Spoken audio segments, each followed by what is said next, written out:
Me llamo Roberto. Tengo 72 años. Llevo retirado de la constructora unos 7 años, y la pensión, aunque no es espectacular, es suficiente para no depender de nadie. O eso creía yo, antes de que todo esto se viniera abajo. Mucha gente me pregunta cómo pude permitir que las cosas llegaran al punto en que llegaron. ¿Cómo no reaccioné antes? ¿Cómo me quedé callado mientras mi propia familia me trataba como un mueble viejo? Yo les digo que no es que no reaccionara, es que no quería quemar el puente que era mi único techo. Uno llega a mi edad y entiende que hay batallas que no se ganan con gritos, sino con paciencia y con hechos. Hechos que se guardan y se usan solo cuando ya no queda alternativa. El quiebre, el punto que lo definió todo, fue la Navidad pasada. Fue la noche en la que mi hijo Luis, mi único hijo, me gritó delante de sus suegros, de su esposa Mariana y, lo peor de todo, de mi nieto Jaime, que yo no era bienvenido en esa casa. Pero la historia no termina en ese grito humillante. No. 4 días después de que me echó de la mesa y de que me fui a mi cuarto sintiendo que el pecho se me iba a reventar, Luis me llamó, no para disculparse, sino para pedirme una cantidad de dinero tan grande que entendí que su plan no era solo humillarme, sino despojarme de todo lo que me quedaba. Y yo, que ya había tomado mi decisión en ese silencio, sabía perfectamente lo que tenía que responderle. Pero antes de compartir mi historia contigo, te pido un favor. Dale like a este video y comenta desde dónde me estás viendo. Tu apoyo es muy importante. La vida se había vuelto así, lenta, pesada, como caminar con agua hasta los tobillos. Yo siempre he sido un hombre de rutinas. Me levanto temprano, me hago mi café, reviso el jardín, y por la mañana me gusta sentarme en el escritorio que antes era mío, a revisar las libretas de gastos. Pero esa rutina se rompió hace unos 2 años, no de golpe, sino con pequeños empujones silenciosos. Recuerdo el día exacto en que noté la primera señal clara de que yo ya no estaba al mando, aunque la casa la pagué yo, y las escrituras siguen estando a mi nombre. Fue un martes por la tarde. Fui a abrir el buzón, como siempre, a buscar la correspondencia, especialmente el estado de cuenta del banco que me llega en papel, a la antigua. El buzón estaba cerrado con un candado nuevo, uno pequeño y plateado que yo no había visto nunca. Me quedé parado en la acera, viendo esa cosa minúscula, sintiendo que me ardía la cara. Entré a la casa, y Luis estaba en la cocina, viendo algo en su teléfono. Le pregunté, con la voz tan tranquila que hasta yo me extrañé de mi contención, qué era ese candado. «Ah, sí, papá», me dijo Luis sin levantar la vista del aparato. Es que Mariana estaba preocupada. «Dicen que hay muchos robos de identidad por aquí.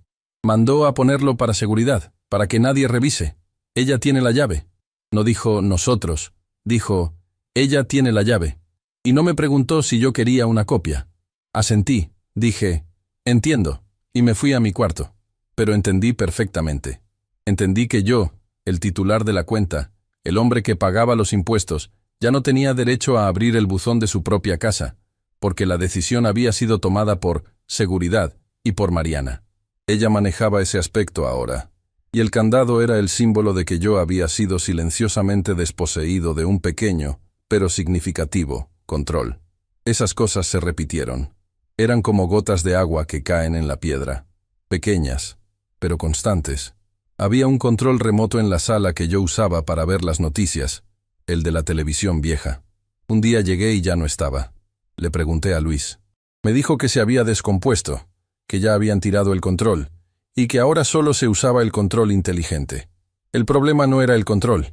El problema era que esa televisión, que yo había comprado, solo se prendía con una secuencia de botones que Mariana o él conocían bien, y que si yo quería cambiar el canal, tenía que pedírselo. Yo me quedaba en silencio, viendo lo que ellos decidían, y cuando me cansaba de ver lo que elegían, me iba a mi cuarto. Nunca me quejé del control, pero sabía que era otra manera de decirme, tu opinión aquí ya no cuenta. Las humillaciones cotidianas se mezclaban con los favores, porque ellos me trataban mal, sí, pero nunca se olvidaban de que yo era la fuente de la estabilidad económica de la casa. Unos meses antes de lo del buzón, la situación económica de Luis se había complicado gravemente, algo que no entendí bien, pero tenía que ver con un negocio de refacciones que no resultó.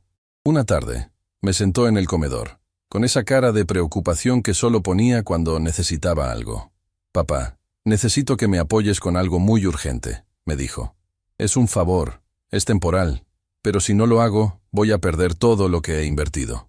Me explicó que necesitaba $20,000 para cubrir un pagaré que se vencía en 15 días. Yo no tenía esa cantidad en efectivo. Tenía una pequeña cuenta de inversión, algo que había estado guardando para mi vejez, una cantidad modesta, que yo consideraba mi colchón de emergencia. Sacar ese dinero significaba liquidar todo y pagar una penalización. Le dije, «Luis, sabes que ese dinero es para mi salud, para cuando lo necesite de verdad. Es mi fondo». Él me miró con esos ojos grandes, fingiendo desesperación, que sabía que me afectaban. «Papá, yo sé, pero te juro que en 3 meses te lo repongo con intereses. Si no lo hago, pierdo la casa, la camioneta y nos quedamos en la calle. ¿De verdad vas a dejar que eso pase?». Usó el argumento de la casa que yo les había permitido habitar por un alquiler mínimo y que, en el fondo, sentía que ya no era mía. Me hizo sentir culpable por tener mi propio fondo de emergencia. Al final, accedí. Liquidé la inversión. Le transferí el dinero. No hubo un gracias efusivo. Solo un apretón de manos y una promesa vacía de que me lo devolvería en 90 días. Eso fue hace casi un año. Nunca me devolvió un peso, ni me volvió a mencionar el tema. Para él, ese dinero era de la casa, y por lo tanto, era suyo. Yo lo guardé en mi memoria. $20,000 perdidos, pero que compraron un poco más de tiempo para que yo pudiera seguir viendo a mi nieto. Mi nieto, Jaime, es un muchacho de 7 años, y es mi razón de estar ahí. Él es la única persona en esa casa que me mira con respeto, con cariño genuino, sin esa capa de interés o fastidio que tienen Luis y Mariana. Jaime me busca. Por las tardes, cuando regresa de la escuela, se sienta conmigo en el jardín y me pregunta cosas sobre cuando yo era joven o sobre mi trabajo en las obras. Él me llama Tata, con esa voz dulce y baja. Recuerdo que un día, Jaime estaba en la sala. Mariana, su mamá, estaba con una amiga. Estaban hablando de mí. No era la primera vez que escuchaba a Mariana quejarse de que yo ocupaba mucho espacio, o que olía a medicina, cuando no era cierto. Ese día, ella le decía a su amiga, en voz baja, pero audible, que ya era hora de que el señor se fuera a un asilo, o que vendiera la casa y se comprara algo más pequeño, porque el precio de la propiedad no dejaba de subir y que un hombre solo no necesitaba tanto espacio. Yo estaba en el pasillo, a punto de entrar. Me detuve y me quedé inmóvil, escuchando. Jaime, que estaba dibujando en el suelo, levantó la cabeza y escuchó a su mamá. Él, con esa inocencia terrible de los niños, se acercó a Mariana y le dijo, «Pero mami, el Tata es bueno. ¿Por qué tiene que irse? Esta es su casa, ¿no?».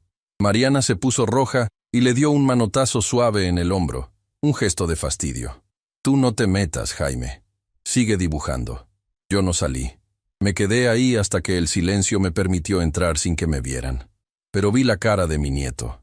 Entendí que él era el único que me defendía, y que si yo me iba, o si ellos lograban su objetivo de mandarme a un asilo o deshacerse de mí, Jaime perdería esa presencia, esa figura.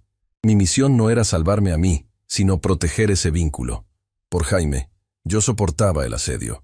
La escalada fue invisible para los demás, pero yo la medía día a día.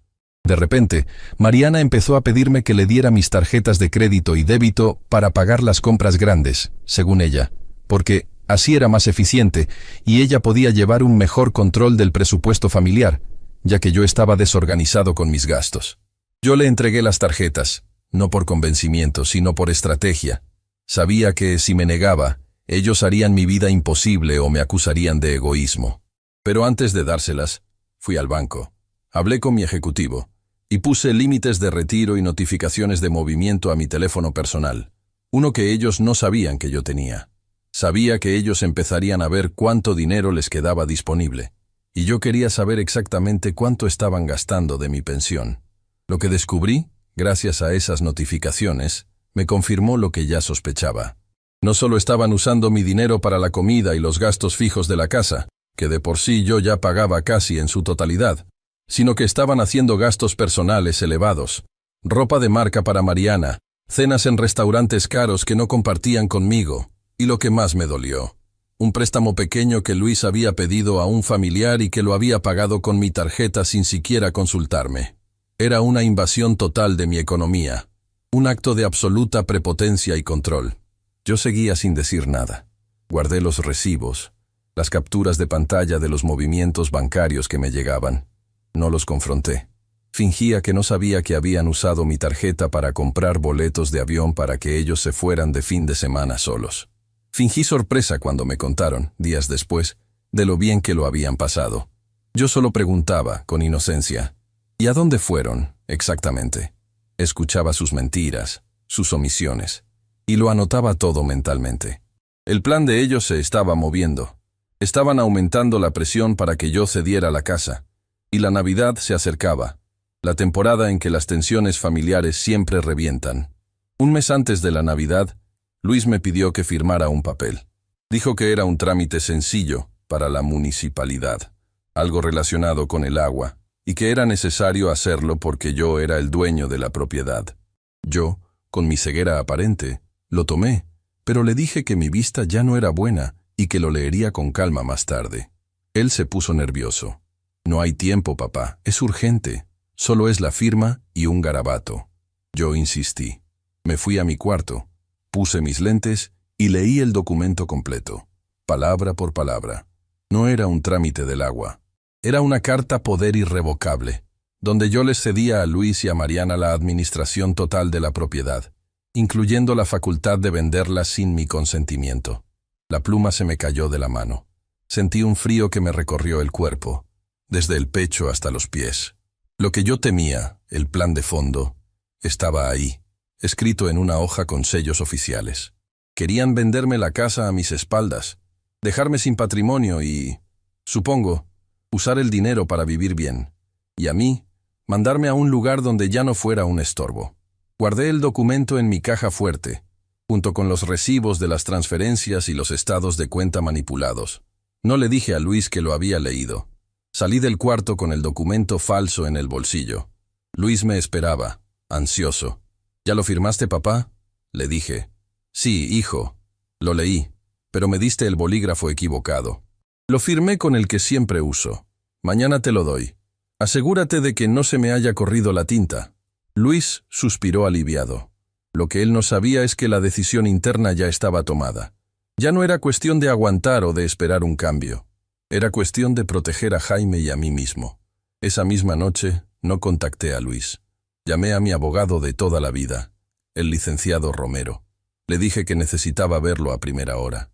No le conté los detalles por teléfono, solo le dije: «Licenciado, necesito que me ayude a armar un escudo. Me están atacando en mi propia casa».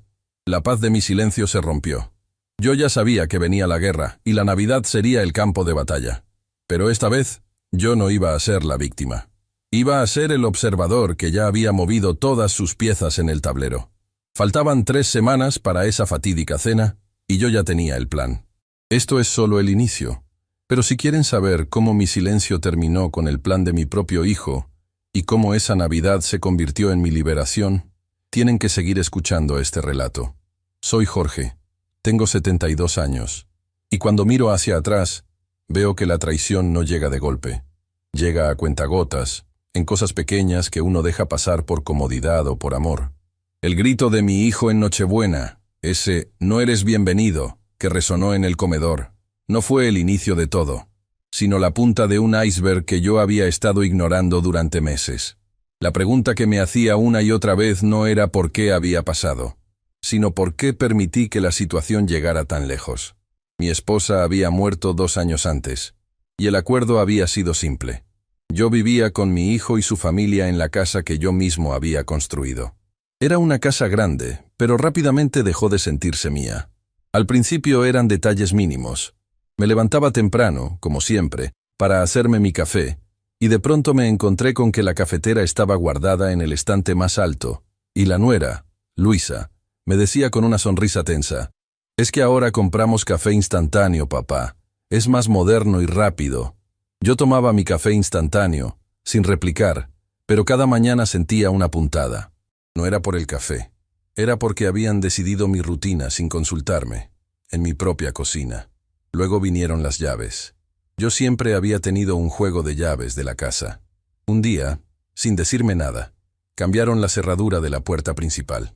Cuando pregunté, mi hijo, Roberto, me dijo que era por seguridad, que las viejas eran muy fáciles de forzar. Te daremos un juego nuevo, papá, solo que tengo que ir a la ferretería a hacer las copias. Pasaron 2 semanas, 3. Yo tenía que tocar la puerta cada vez que salía a caminar o al mercado. Nunca me dio el juego nuevo de llaves. La excusa se volvió. Se me olvidó. O, Luisa lo tiene. Y lo más doloroso era ver que Luisa sí tenía el suyo, y Roberto el suyo. Yo, el dueño de la casa, me había convertido en un huésped que pedía permiso para entrar. Lo acepté en silencio. Lo guardé. Las humillaciones se volvieron una moneda de cambio cotidiana. La televisión en la sala era donde yo veía las noticias y algún partido de fútbol. Roberto empezó a ver series con Luisa a todo volumen hasta altas horas de la noche. Cuando yo les pedía bajarlo o apagarlo para poder dormir, mi cuarto estaba cerca de la sala. Roberto se disculpaba de forma superficial, bajaba el volumen un poco, y a los 15 minutos volvía a subirlo. Era una guerra de desgaste. El mensaje sutil, no verbal, era claro. Tu necesidad de descanso vale menos que nuestro entretenimiento. Cuando intenté ir a la cama temprano, me encontré con que habían puesto un cerrojo en la puerta de mi cuarto. No por dentro, sino por fuera. Cuando pregunté por qué ese cerrojo, Luisa respondió que era para que el nieto, Manuel, de 7 años, no se metiera a jugar con mis medicinas. Yo la miré fijamente. Yo nunca dejaba mis medicinas a la vista. El cerrojo era para recordarme que mi espacio era condicional. En ese tiempo, Roberto empezó con los pedidos financieros. No eran pedidos grandes al principio, eran pruebas. Papá, préstame 5,000 pesos, que me quedé corto para la tarjeta, te los pago el viernes. El viernes nunca llegaba. Después era el pago de la luz. Yo siempre había pagado los servicios, incluso después de mudarse ellos conmigo, porque me hacía sentir útil. De pronto, Roberto empezó a pedirme que le diera el dinero a él para que él pagara la luz, porque así acumulaba puntos en su tarjeta de crédito. Yo le daba el dinero, mes tras mes. Un día me llegó un aviso de corte. La luz estaba por suspenderse. Cuando confronté a Roberto, él dijo que se le había olvidado, que había usado ese dinero para una emergencia del coche. Me di cuenta de que no solo me estaba pidiendo dinero, sino que estaba contando con que yo ya no revisaría si las cuentas estaban realmente pagadas. Estaba asumiendo mi invisibilidad. La única luz, la única razón por la que soportaba esa rutina de invisibilización, era mi nieto, Manuel. El niño era lo contrario a sus padres. Era genuino, era afectuoso y era curioso. Todas las tardes, después de la escuela, venía a mi cuarto. No tocaba la puerta, simplemente se asomaba. «Abuelo, ¿me cuentas la historia de cuando eras joven?», me preguntaba. Yo le contaba sobre mi infancia en el campo, sobre cómo construí la casa, sobre su abuela. Eran nuestros secretos. Eran los únicos momentos en que la casa volvía a sentirse en orden. Yo sabía que si yo me iba, si me rendía a su juego de excluirme, Manuel perdería esa conexión con el pasado, con la única persona que le dedicaba tiempo, sin pedirle nada a cambio. Él era mi ancla y mi límite moral. Si el abuso solo me afectaba a mí, yo podía soportarlo, pero si tocaba a Manuel, la historia sería distinta. La escalada se intensificó unas semanas antes de la Navidad. El pedido injusto llegó disfrazado de favor familiar. Un día, Roberto me trajo unos papeles. «Papá, necesitamos que firmes esto. Es un documento del banco. Queremos reestructurar la hipoteca del coche y, como eres aval del crédito original, necesitan tu firma en el nuevo documento para asegurar la tasa de interés». Yo leí el encabezado. Cesión de derechos parciales. Pregunté qué significaba. Roberto se impacientó, lo cual siempre me ponía alerta. «Es solo papeleo, papá. Es lo que te digo, para el coche. Si no firmamos hoy, perdemos la tasa y pagaremos muchísimo más». Él estaba esperando que yo firmara sin leer. Pero yo no soy analfabeta, y aunque mis ojos están cansados, mi mente funciona. Le dije que lo revisaría con calma y firmaría al día siguiente. Roberto hizo un sonido de frustración y se fue. Esa noche me senté con la lupa a revisar los documentos. Eran 20 páginas, lenguaje legal denso. En la página 10, la verdad se reveló, escondida entre cláusulas. El documento no era para reestructurar la deuda del coche. Era una solicitud de préstamo hipotecario sobre el valor de la vivienda, para la cual, al firmar, yo estaría cediendo temporalmente los derechos de la propiedad a nombre de Roberto y Luisa, permitiéndoles hipotecar la casa completa para sacar una suma sustancial de dinero, mucho más de lo que valía el coche. No me dijeron que iban a hipotecar mi casa, me dijeron que era para un coche. Querían mi firma para dejarme sin el único patrimonio que me quedaba, usando la excusa de un favor urgente. Sentí el frío recorrer mi cuerpo. No era rabia, era una claridad desoladora. Esto no era falta de respeto, esto era malicia calculada. Querían el dinero, y si las cosas salían mal, me dejarían sin casa. Me senté en mi cama con los papeles en la mano, respirando profundamente. Qué ingenuo fui, murmuré. Al día siguiente, Roberto me presionó. ¿Ya firmaste, papá? El banco espera. Yo le entregué los papeles, sin la firma. Mira, Roberto, estuve leyendo. Esto es muy complicado para un préstamo de coche. Mejor vamos tú y yo juntos al banco. Yo quiero hablar con el gerente para entender bien qué implica esta cesión de derechos. El rostro de mi hijo se puso duro. La sonrisa condescendiente de la noche anterior desapareció, reemplazada por una mueca de disgusto. No tienes por qué ir al banco, papá. Yo me encargo. No confías en mí, ¿verdad? Confío en ti, hijo, le dije, manteniendo mi tono uniforme. Pero es mi nombre, y es mi casa. Solo quiero entender. La casa no la construí yo solo. La construí con tu madre. Roberto se llevó los papeles, resoplando. Ese día me di cuenta de que si querían mi patrimonio, tendrían que ir por la fuerza, o tendrían que esperar a que yo muriera. No iba a ser fácil. La Navidad se acercaba, y la tensión se cortaba con un cuchillo. Yo no volví a sacar el tema de los papeles, y él no volvió a pedírmelos, al menos no por la vía directa. Pero su actitud cambió. Se volvió más frío, más evasivo. Luisa, por su parte, empezó a hacer comentarios venenosos disfrazados de preocupación. «Ay, papá, qué bien que al fin te vas a ir con tu hermana después de las fiestas, ¿verdad? Para que no estés tan solo aquí. Mi hermana vivía en otra ciudad, y nunca habíamos hablado de que yo fuera a mudarme. Nadie me ha invitado a mudarme, Luisa. Yo vivo aquí», le respondí directamente. Ella se encogió de hombros, ignorándome. Ellos ya estaban tomando decisiones sobre mi futuro. El verdadero punto de quiebre, la ruptura final antes del grito de Navidad, ocurrió por una casualidad que confirmó mis peores sospechas. Un sábado, Roberto estaba muy nervioso. Dejó su mochila en la mesa del comedor, cosa que nunca hacía, y salió corriendo al jardín a contestar una llamada. Yo estaba limpiando unos libros de mi estante en la sala. Sin buscarlo, vi que una hoja sobresalía del bolsillo exterior de su mochila. Era una impresión, y no pude evitar leer el encabezado. Era una cotización de un agente inmobiliario, con la dirección de mi casa. Decía claramente, valor estimado de venta rápida con usufructo parcial pendiente. Usufructo parcial pendiente. Eso era yo. No solo querían hipotecar la casa, sino que estaban explorando venderla a algún inversionista que estuviera dispuesto a comprarla conmigo aún dentro, con la condición de que el nuevo dueño me pudiera sacar una vez que encontraran un lugar adecuado para mí. El estómago se me encogió. Me habían mentido sobre el coche, sobre el cerrojo, sobre el café, y ahora estaban planeando deshacerse de mí y de mi hogar para cobrar el dinero. Lo habían puesto por escrito. Guardé la información en mi memoria. No hice ruido. No moví la hoja. No confronté a Roberto cuando volvió. Me mantuve quieto, fingiendo que seguía inmerso en mis libros. A partir de ese momento, mi silencio dejó de ser resignación y se convirtió en estrategia. Yo sonreía, asentía, actuaba como el anciano que no se entera de nada, pero por dentro, la guerra ya había sido declarada. Solo esperaba la fecha perfecta para la batalla, que, irónicamente, sería la Nochebuena. Si quieren saber cómo usé esa noche para terminar con todo y la reacción de mi hijo días después, tienen que seguir escuchando. Mi nombre es Ricardo. Ahora tengo 73 años, pero cuando todo esto ocurrió, apenas había cumplido los 70. Estaba recién jubilado, y aunque me había mudado a una casa más pequeña, había guardado una buena parte de mis ahorros para mi vejez y para cualquier emergencia que pudiera surgirle a mis nietos. Lo que pasó aquella Navidad Y los días siguientes con mi hijo mayor, Daniel, no fue un simple desacuerdo familiar o una discusión acalorada.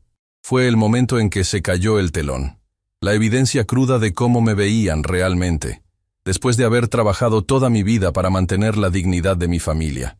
Daniel me había gritado, me había echado de su casa frente a todos en Nochebuena, y días después, regresó a mi puerta pidiendo una suma de dinero que representaba casi la mitad de mi capital de retiro. Yo aún no le había dado el sí definitivo. En ese momento, yo solo miraba y escuchaba. Estaba juntando la calma, tratando de digerir la magnitud de la falta de respeto y la avaricia con la que me trataban. Después de la ofensa pública en Navidad, pensé que Daniel o mi nuera, Elena, tendrían la decencia de guardar una distancia prudente, o al menos de ofrecer una disculpa mínima antes de volver a hablar de negocios. Pero la vergüenza no era una emoción que pareciera afectarlos. El trato cambió. Ya no era de hijo a padre, sino de un acreedor impaciente a una chequera que tardaba en abrirse. Daniel vino a mi casa 2 días después del incidente de Navidad, como si nada. Ni siquiera mencionó el grito.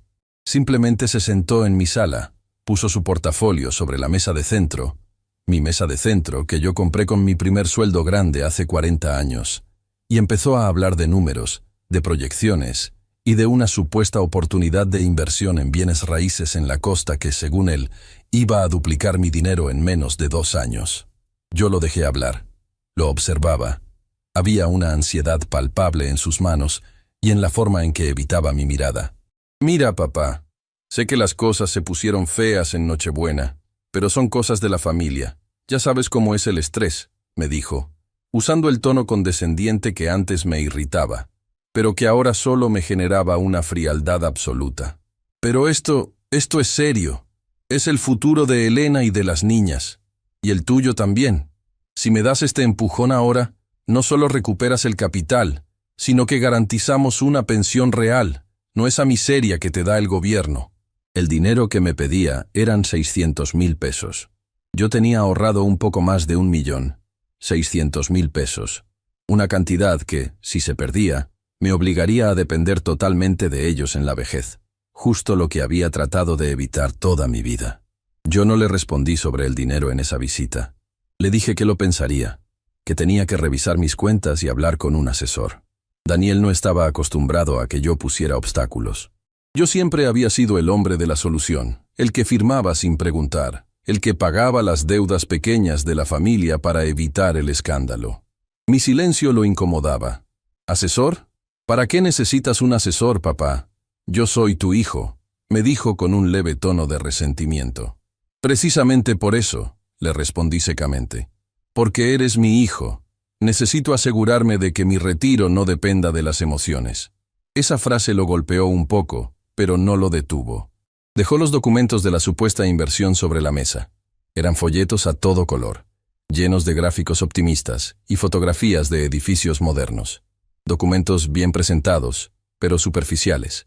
Las humillaciones cotidianas se intensificaron después de eso, incluso sin Daniel presente. Elena empezó a llamarme, pero no para saludar. Sus llamadas eran para ejercer presión indirecta. Me preguntaba cómo iba el papeleo, qué día iba a ir al banco, si ya había hablado con el notario. Actuaban como si el dinero ya fuera suyo, como si yo estuviera simplemente retrasando un trámite burocrático. Una tarde, fui a casa de Daniel, por mi nieta, Laura. Ella tiene 9 años, y es la única que nunca cambió su trato hacia mí. Ella era el único motivo por el que yo seguía yendo. Al llegar, Elena estaba hablando por teléfono en la cocina, y no me vio entrar inmediatamente. Hablaba en voz baja, pero la casa de mi hijo es pequeña, y mi oído, aunque viejo, sigue siendo bastante funcional para captar lo que no debo. Claro que sí, ya casi lo tiene. El viejo está poniendo objeciones, pero al final va a ceder. Siempre lo hace, dijo Elena con una risa contenida y áspera que me revolvió el estómago. Dice que necesita un asesor. ¡Qué ridículo! ¿Para qué quiere un asesor si el dinero es para su propio hijo? Ya le dije a Daniel que le diga que si no firma pronto, la oportunidad se va. Yo me quedé parado junto al umbral de la sala. No hice ruido. Era la primera vez que escuchaba la palabra viejo en ese contexto. No descriptivo, sino despectivo. Entendí que para ella, Yo era solo un obstáculo obstinado en el camino de su riqueza. Yo me quedé allí, guardando ese insulto junto a los demás, en esa gaveta silenciosa de mi mente. Laura salió corriendo de su habitación. «Abuelo, ¿viniste a verme?» Su alegría era genuina. Ella no tenía dobleces. Me abrazó con fuerza y me llevó a su cuarto para mostrarme un dibujo. Era un retrato mío, algo torcido y lleno de colores brillantes, pero reconocible. En la esquina había escrito, «El mejor abuelo». Ese momento fue mi ancla. Mientras veía la inocencia de Laura, me di cuenta de que mi decisión no era solo sobre mi dinero, sino sobre proteger ese pequeño espacio de afecto real. Si yo perdía mi autonomía financiera, si cedía ante el chantaje emocional, no solo me condenaría a mí, sino que pondría a Laura en una situación de dependencia total de dos personas que claramente no respetaban a nadie, ni siquiera a la fuente de su sustento. Ella era mi límite moral. La presión aumentó. Daniel empezó a venir a mi casa casi todos los días, siempre con prisa, siempre con un aire de urgencia fabricada. Empezó a utilizar recuerdos del pasado como palanca. Me recordaba cuando yo le compré su primer coche, cuando pagué la universidad de su hermana, cuando le di el enganche para esta misma casa. «Papá, tú siempre has sido generoso. No entiendo por qué dudas ahora, cuando se trata de la oportunidad de mi vida. Es la única forma de que tú estés seguro», me repetía. Lo que él llamaba generosidad, yo lo llamaba obligación de padre. Yo había cumplido mis promesas, pero Daniel había olvidado que la generosidad exige reciprocidad, o al menos respeto. Un jueves por la tarde, Daniel vino a almorzar, lo cual era inusual. Estaba tenso. Habló menos de la inversión y más sobre la dificultad de la vida moderna, las deudas, lo caro que era mantener una casa. Al irse, dejó caer algo. No lo notó. Era un sobre de papel manila, que se deslizó debajo de la alfombra de mi sala. Yo no me levanté inmediatamente. Me quedé sentado en mi sillón, sintiendo el latido de mi corazón contra el silencio de la casa. Sabía que ese sobre no era parte de los folletos bonitos. Esperé unos 5 minutos para asegurarme de que Daniel ya se había ido, y me levanté despacio. El sobre estaba arrugado, como si lo hubieran metido en un bolsillo y olvidado. Lo abrí. No era un contrato de inversión, era una carta. Era una notificación de un bufete de abogados, dirigida a Daniel y Elena. No se trataba de una nueva inversión. Se trataba de una deuda antigua y gigantesca que Daniel había acumulado, supuestamente por malas decisiones en su negocio anterior. La carta era un ultimátum, con fecha límite para el pago, bajo la amenaza de un embargo inminente sobre la casa donde vivían. Leí las frases clave 3 veces. De no cubrirse el monto total en 10 días hábiles. No. Procederemos al aseguramiento de sus bienes inmuebles. La única vía es la liquidación total.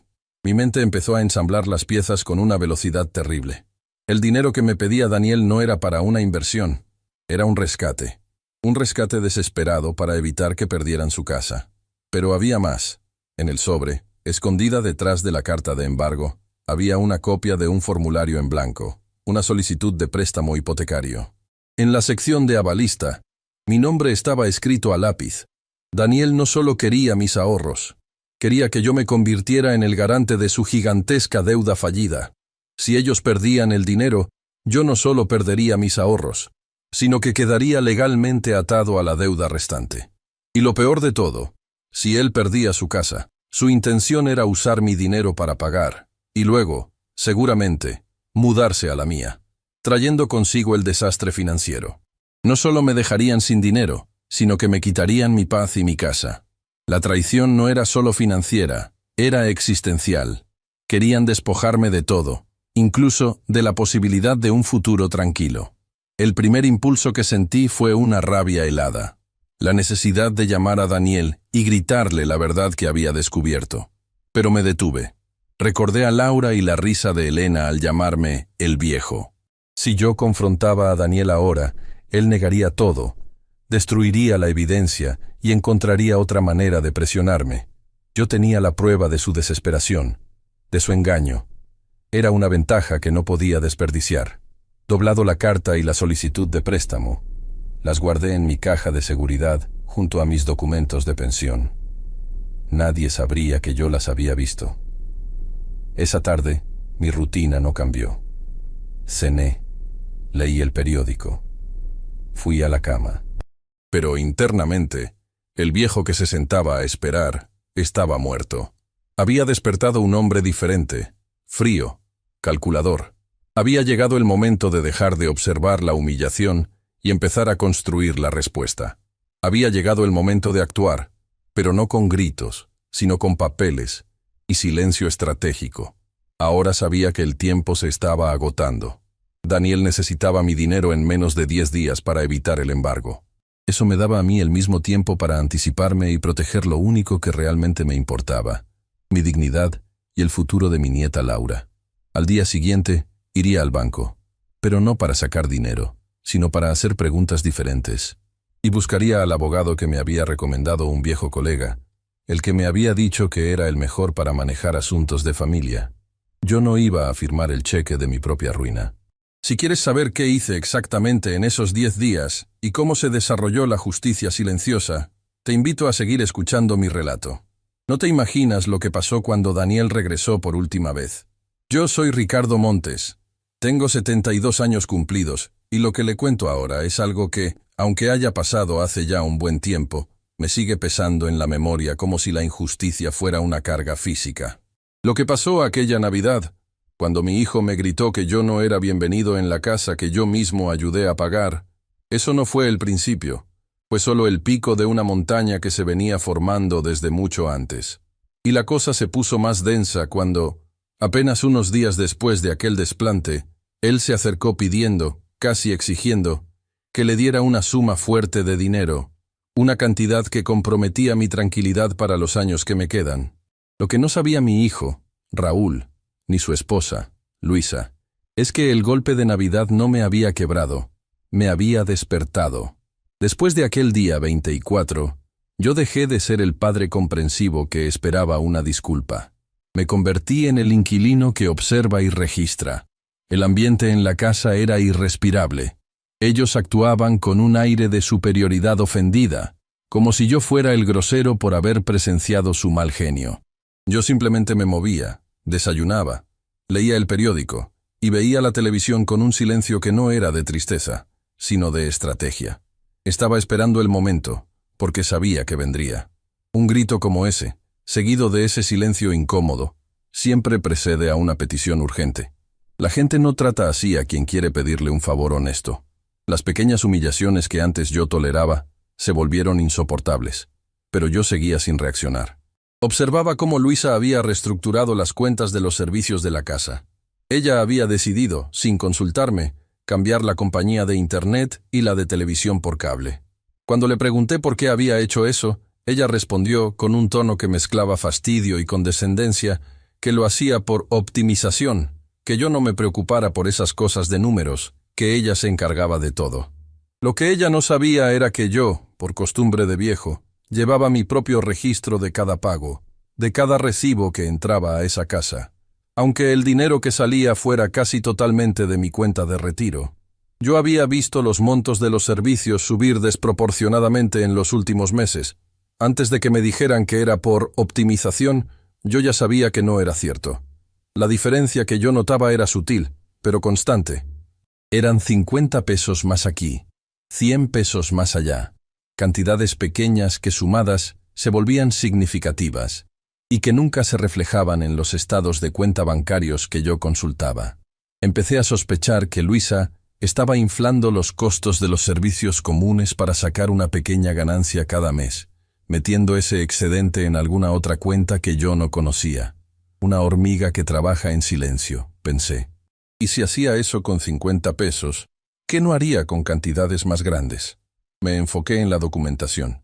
Yo había notado que mis documentos importantes, que yo guardaba en una caja fuerte pequeña en mi recámara, habían sido manipulados. No es que faltara algo, era la sensación de que las cosas no estaban en el orden que yo las había dejado. Una tarde, Raúl salió por trabajo y Luisa se fue a recoger a Sofía, mi nieta, del colegio. Yo tenía la casa para mí solo durante 2 horas. Fue entonces cuando mi estómago me dijo que era el momento de buscar. Yo no estaba buscando venganza, estaba buscando la verdad, el plan completo. Sabía que mi hijo no pediría solo dinero para pagar una deuda. Intuía que la agresividad reciente, el grito de Navidad, la exclusión constante, eran maniobras para desgastarme y hacerme sentir insignificante, justo antes de pedirme algo grande, algo que ellos creían que yo no tendría el derecho moral de negarles. Revisé el escritorio que Raúl usaba, el que estaba en el estudio compartido.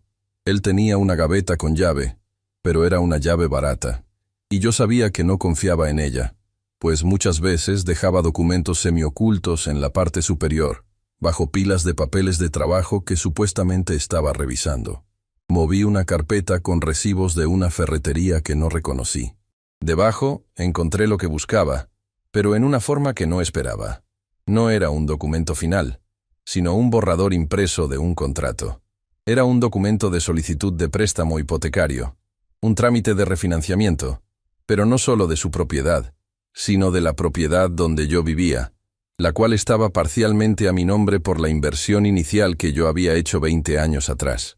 El documento era frío, legal, y desvelaba todo. Raúl estaba buscando obtener un préstamo de garantía hipotecaria a muy alto riesgo, usando el valor de la casa completa, con la intención de invertir ese dinero en un negocio nuevo de su socio, un negocio del que él me había hablado vagamente y que sonaba demasiado bueno para ser cierto. Leí las cláusulas. El borrador indicaba que para que el banco aprobara el monto requerido, se necesitaba la firma de todos los titulares de la propiedad, o en su defecto, que el titular cediera sus derechos mediante un poder notarial o una venta simulada de su parte de la propiedad. En términos sencillos, Raúl no solo quería mi firma, quería mi parte de la casa para hipotecarla sin mi consentimiento real, o al menos, sin mi total entendimiento de las implicaciones. El borrador era brutalmente claro sobre las condiciones de pago. El negocio de su socio era una inversión de muy alto rendimiento, lo que significaba altísimo riesgo. Si el negocio fallaba, y las letras pequeñas del documento bancario parecían muy pesimistas sobre el historial de ese tipo de inversiones, la casa entera, la única seguridad que yo tenía en la vida, podría ser embargada. Me senté en la silla de su escritorio, sin hacer ruido. No sentí rabia de inmediato. Sentí un frío glacial. Era la confirmación de lo que había sospechado desde hacía meses. Para ellos, yo no era un padre. Era una garantía, una pieza de ajedrez que podían sacrificar si era necesario para su ambición. El grito de Navidad, "No eres bienvenido", cobró un significado diferente. Era un intento de anularme emocionalmente, de reducir mi resistencia, de hacerme sentir que no tenía voz ni voto en sus decisiones, preparándome para el gran robo legal. Tomé el borrador. No lo doblé ni lo rompí. Simplemente lo miré fijamente, memorizando el nombre del banco, el nombre del socio y el número de referencia del trámite. Luego, con la misma calma que me había mantenido a flote durante el último mes, busqué mi teléfono.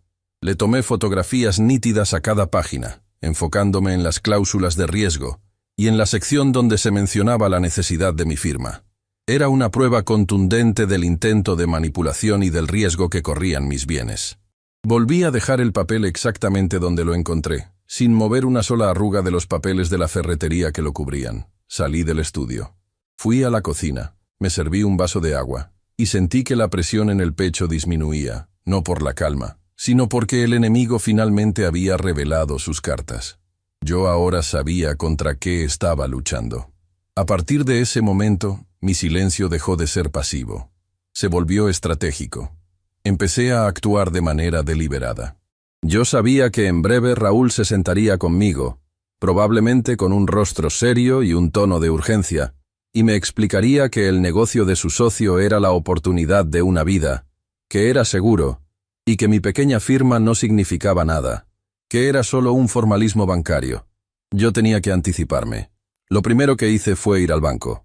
No al banco que Raúl pretendía usar para el préstamo, sino a mi banco de toda la vida, donde tenía mis ahorros de jubilación y donde estaba la cuenta principal desde la que yo pagaba mi parte de la hipoteca original de la casa, la que Raúl creía que había olvidado. Le dije al gerente, un hombre joven y eficiente, que necesitaba hacer una revisión exhaustiva de mis documentos de propiedad y mis cuentas, que quería asegurarme de que nadie pudiera disponer de mis bienes o abrir líneas de crédito a mi nombre sin mi presencia física, y mi huella dactilar. El gerente me miró con curiosidad, pero respetó mi petición. Me ayudó a establecer candados de seguridad nuevos. Le expliqué sin entrar en detalles familiares que había habido ciertas presiones externas y que quería asegurarme de proteger mi patrimonio. El hombre entendió perfectamente el código. Lo segundo que hice fue conseguir una copia certificada del acta de mi casa, la original, no la que Raúl manejaba para sus pagos. Fui al registro público, pagué la tarifa y obtuve el documento que probaba mi porcentaje de propiedad. Lo guardé en una caja de seguridad fuera de la casa, en un lugar donde Raúl y Luisa jamás podrían encontrarlo. Mientras tanto, en casa, la rutina seguía. Yo tenía que simular ignorancia total. Cuando Luisa me preguntaba si necesitaba algo, yo sonreía con la cara más inocente que podía poner. Le decía que no, que estaba muy bien leyendo mis libros. Era un juego de ajedrez muy silencioso. La única luz, y la razón por la que yo no podía simplemente irme y dejarlos que se hundieran solos, era mi nieta, Sofía. Ella estaba entrando a la adolescencia y notaba la tensión, aunque no la entendía. Una tarde, ella me encontró en el patio regando las macetas y se sentó conmigo. Ella dijo con la voz baja: «Abuelo, ¿por qué ya no quieren que veamos películas juntos?» Yo le respondí, viéndola a los ojos: «Sofía, a veces los adultos tienen muchos pensamientos en la cabeza y olvidan las cosas importantes. Pero tú y yo sabemos lo que es importante, ¿verdad?» Ella asintió. El helado de vainilla y las hormigas en el pasto. Ella era mi centro de gravedad. Si Raúl lograba su plan, si hipotecaba la casa y perdía la inversión, mi situación económica se volvería precaria, y eso impactaría mi capacidad de seguir ayudándola discretamente, de pagarle la escuela de artes que tanto quería, o simplemente de ser un refugio seguro para ella. La decisión interna, el punto sin retorno, ya se había activado. No se trataba solo de mí, sino de proteger mi dignidad, y sobre todo, su futuro y su seguridad. Los días se hicieron eternos. Yo estaba en un estado de alerta constante, esperando que Raúl hiciera su jugada. Él estaba más nervioso de lo habitual, revisando su teléfono a cada instante, teniendo conversaciones susurradas con Luisa en el pasillo. Sabía que el momento estaba cerca. La última pieza que necesitaba era un asesor legal. Necesitaba que alguien revisara el borrador del préstamo, el documento que había fotografiado, para saber exactamente qué tipo de acción preventiva yo podía tomar. No quería confrontarlos, no quería un espectáculo. Quería una intervención silenciosa, una jugada legal que les quitara el tablero de las manos sin que ellos se dieran cuenta hasta que fuera demasiado tarde. Llamé a un viejo amigo abogado de mi época de trabajo. Le dije que era un asunto familiar delicado y que necesitaba una reunión discreta fuera de la ciudad. El día que pacté la reunión, le mentí a Raúl y Luisa, diciéndoles que iría a ver a un antiguo compañero de la oficina que estaba enfermo. Ellos no me prestaron atención. De hecho, parecían aliviados de que yo me fuera de la casa por unas horas. Llevé las fotografías del borrador del contrato en mi teléfono, así como las copias certificadas de mis documentos de propiedad. Cuando le mostré las pruebas a mi amigo, el abogado, su rostro se puso serio. Él me confirmó lo que yo temía. Aquello no era solo un mal negocio, era una maniobra que rozaba lo ilegal, aprovechando la confianza parental. Le dije al abogado de forma directa: «Quiero que mi parte de la casa sea intocable. Quiero asegurar mi futuro y mi capacidad de seguir siendo solvente. Y quiero que, cuando mi hijo venga a pedirme esa firma, la respuesta ya esté dada de tal forma que él no pueda revertirlo». El abogado asintió. Me explicó el procedimiento exacto para congelar temporalmente cualquier movimiento sobre mi porción de la propiedad y para invalidar cualquier poder notarial antiguo que pudiera existir. También me aconsejó sobre cómo manejar la conversación con Raúl cuando llegara el momento de la verdad, que sin duda ocurriría en cuestión de días. Volví a casa esa noche. Entré en mi cuarto. Miré mi teléfono, donde tenía guardada la evidencia del plan de mi hijo. Sentía que había cruzado una línea, pero era una línea de autoprotección. No había vuelta atrás. Ya no era un padre esperando el afecto. Era un hombre protegiendo lo poco que le quedaba, preparado para la caída inevitable. Apenas 2 días después, la mañana del 28 de diciembre, Raúl se acercó a mí en la sala. Su tono era diferente. No era agresivo como en Navidad. Era meloso, urgente y lleno de una falsa seriedad. Él dijo que tenía que hablar conmigo de algo muy importante, algo que cambiaría el futuro de la familia, que era una oportunidad que no podíamos dejar pasar. Yo ya sabía exactamente de qué se trataba, y lo escuché en silencio, sintiendo el peso de mis decisiones y la justicia silenciosa que yo ya había puesto en marcha.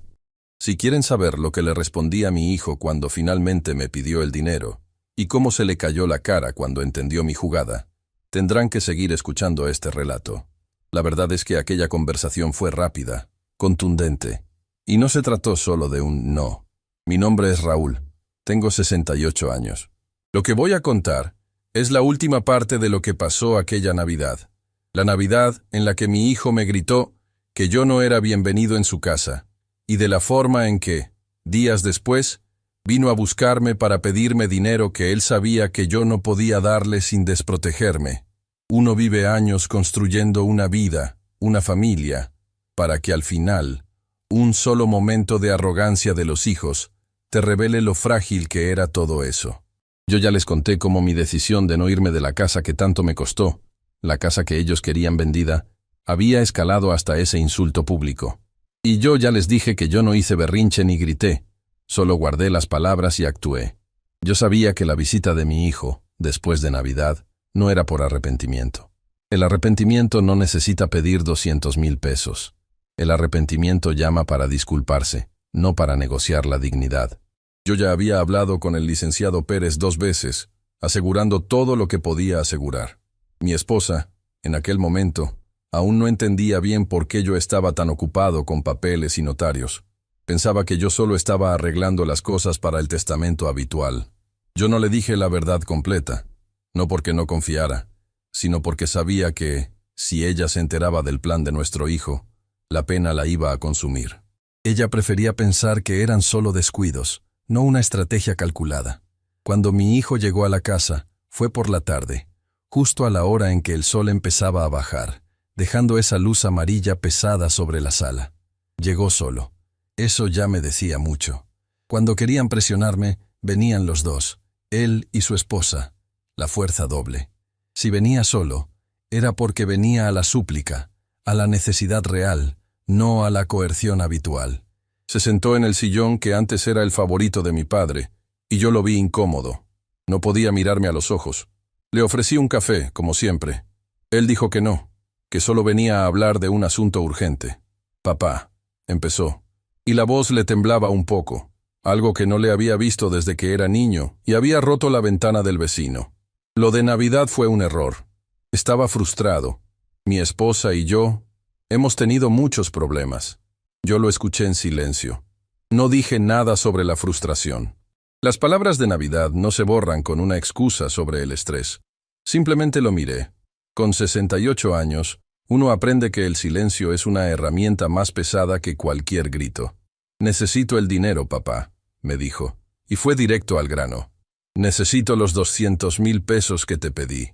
Es que el negocio se nos complicó. Pensábamos que iba a salir en enero, pero necesitamos cubrir un pago ahorita, o perdemos la inversión de los últimos 2 años». Me explicó el detalle, pero yo ya no estaba escuchando los números. Yo ya había consultado con mi contador y sabía que la inversión que él mencionaba era altamente riesgosa y, francamente, mal asesorada. El verdadero problema era que esa urgencia significaba que, si yo le daba ese dinero, no solo se perdería, sino que mi fondo de reserva para emergencias, el dinero que había ahorrado por si me enfermaba o por si necesitábamos una reparación grande en casa, quedaría vacío. «Hijo», le dije con la voz muy baja, «¿recuerdas lo que te dije hace tiempo? Que ese dinero no está disponible para inversiones». «Pero es un préstamo», insistió. «Te lo pagamos en 6 meses, con intereses. Solo necesito que firmes la liberación del fondo de inversión que tienes». Aquí es donde el clímax se encontró con mi preparación. Yo sabía que él venía por la firma del fondo de inversión, porque era el dinero más líquido y el más grande que tenía fuera de las cuentas bancarias regulares. Yo sabía que él creía que ese fondo era mío, y que solo yo podía disponer de él, y que él no tenía ni idea de lo que yo había hecho en las últimas semanas. Me levanté sin prisa. Fui al escritorio en el estudio. Saqué una carpeta manila, la misma que había llevado al notario la semana pasada. Regresé a la sala. Mi hijo me miraba, esperando la chequera o el documento de liberación. Puse la carpeta sobre la mesa de centro, entre nosotros. No la abrí de inmediato. «Te voy a ser sincero, hijo», le dije, y la voz me salió más firme de lo que esperaba. «He estado pensando mucho sobre lo que significa la seguridad en la vejez, y sobre la dignidad». Él intentó interrumpirme pensando que era un sermón. «Papá, no es momento para filosofía. Es una emergencia real. Necesito el dinero». «Ya no puedes acceder a ese dinero», le dije, y esta vez lo miré directamente a los ojos. No con ira, sino con la quietud de una verdad inmutable. Mi hijo se quedó helado. «¿Qué quieres decir con que no puedo acceder? ¿Lo sacaste? ¿Lo pusiste en otro banco? Papá, ese dinero está a tu nombre, tienes que firmar». «Ese fondo de inversión», continué, sin alterarme, «ya no está solo a mi nombre, ni es de libre disposición. Hace 10 días, el licenciado Pérez formalizó la creación de un fideicomiso irrevocable, un fideicomiso de protección». Vi cómo el color se le iba del rostro. Él no entendía completamente lo que era un fideicomiso, pero sabía que la palabra irrevocable sonaba a final de juego.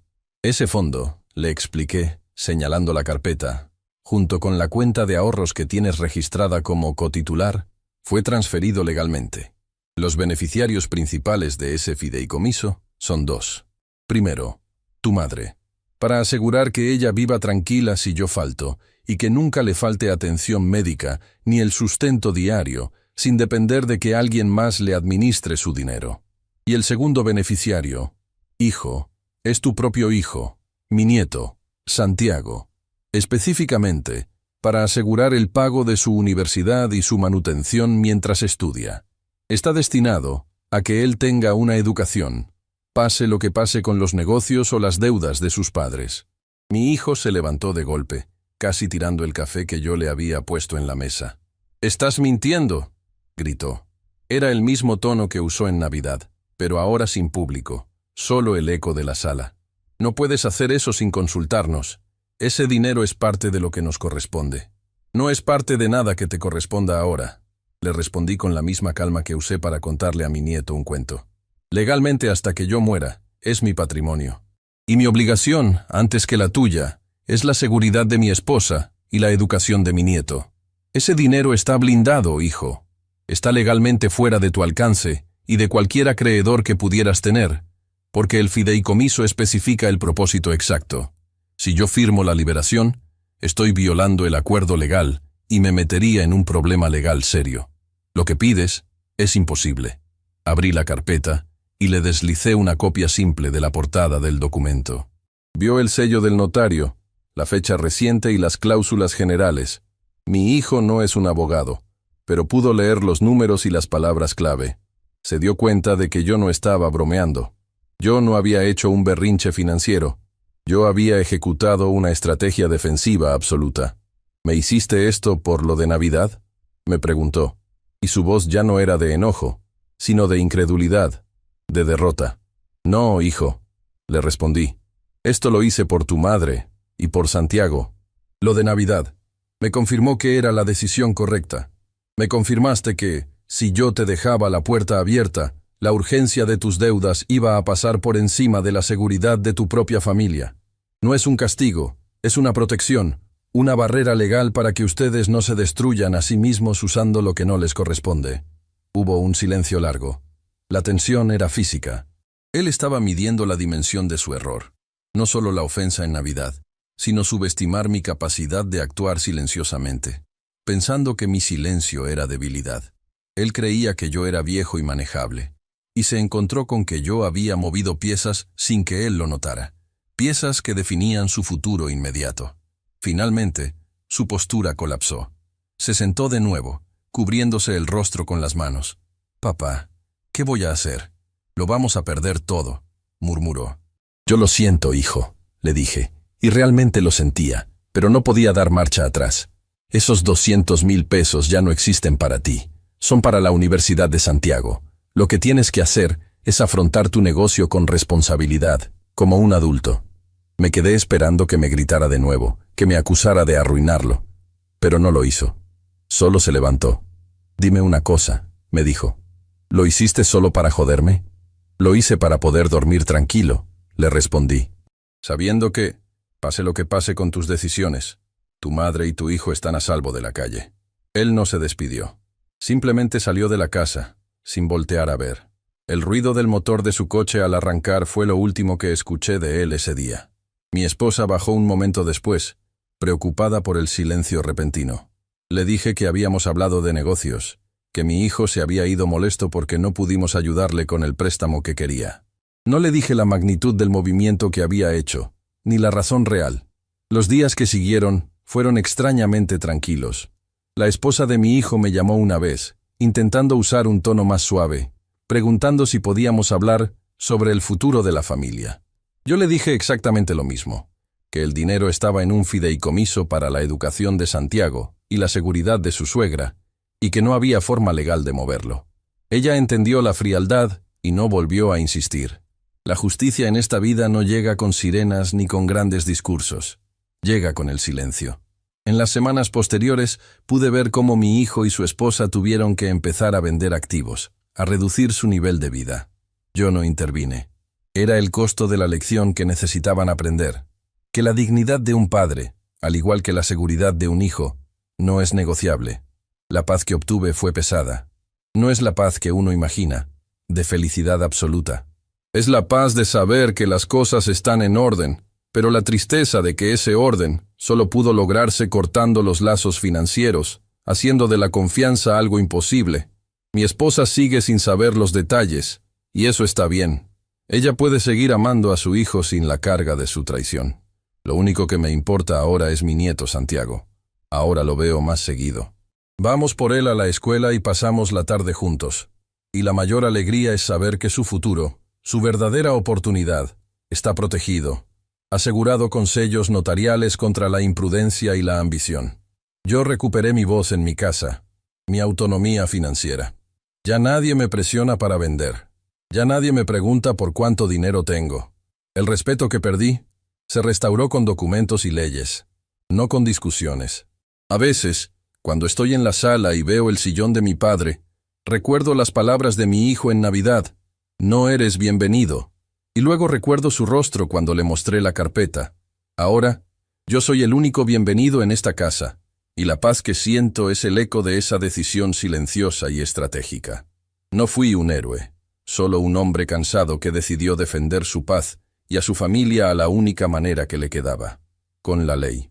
Si usted se sintió identificado con esta historia, o si le ha parecido importante, le pido que se suscriba al canal y comparta esta experiencia. Su apoyo ayuda a que más historias de dignidad y justicia silenciosa sigan llegando a la luz.